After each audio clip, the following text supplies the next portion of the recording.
The check was always the same amount. Not because that was what they needed, but because that was what I had after rent, groceries, and the bus pass that smelled like other people's exhaustion. I sent it on the 15th of every month for 3 years, 3 days before their electric bill was due. They never asked if I could spare it. I never told them what I gave up to mail it.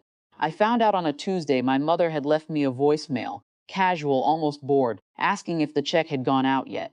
I called back during my lunch break. The line was open on their end.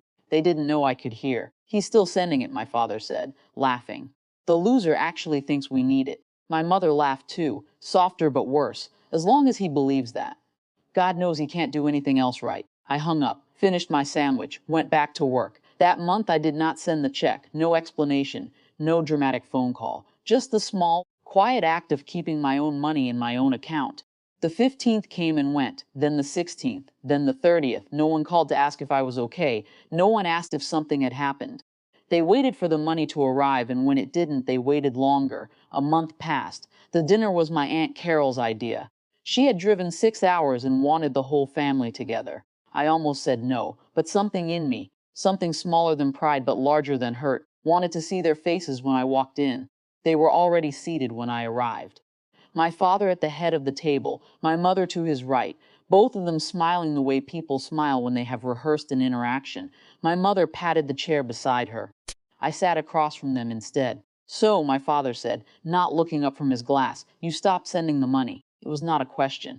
I reallocated some funds, I said. My mother laughed. The same laugh from the voicemail. Reallocated. Listen to him.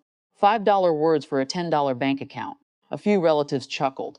Not cruelly, nervously, my Aunt Carol stopped chewing. We were counting on that money, my father said, louder now. You knew that, and you just decided to be selfish.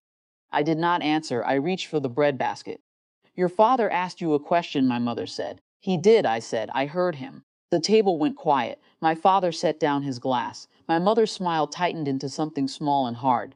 You think this is funny, she said. No, I said. I think it's interesting. What's interesting? My Aunt Carol asked. She had set down her fork. I looked at my mother, then my father, then back to my aunt. I sent them money for 3 years, every month. Bills, groceries, the electric. They told me I was helping, and then I heard them on the phone, laughing at me, calling me a loser. My mother opened her mouth. Don't, I said, not loud. Just final. My Aunt Carol turned to my parents. She is a retired accountant. She has never once in her life laughed at someone who could not laugh back. How much was he sending? My mother waved her hand. It wasn't. How much? No one answered. So I did. $840 a month, every month, for 3 years. My aunt pulled a napkin from the holder and a pen from her purse. She wrote something down. Then she looked at my father. That's over $30,000, she said. You called him a loser for $30,000. My father's face did something complicated. Not shame exactly, something uglier, cornered. He's twisting it, my mother said. You laughed, I said, both of you, while I was eating ramen noodles so you could keep your lights on. No one spoke.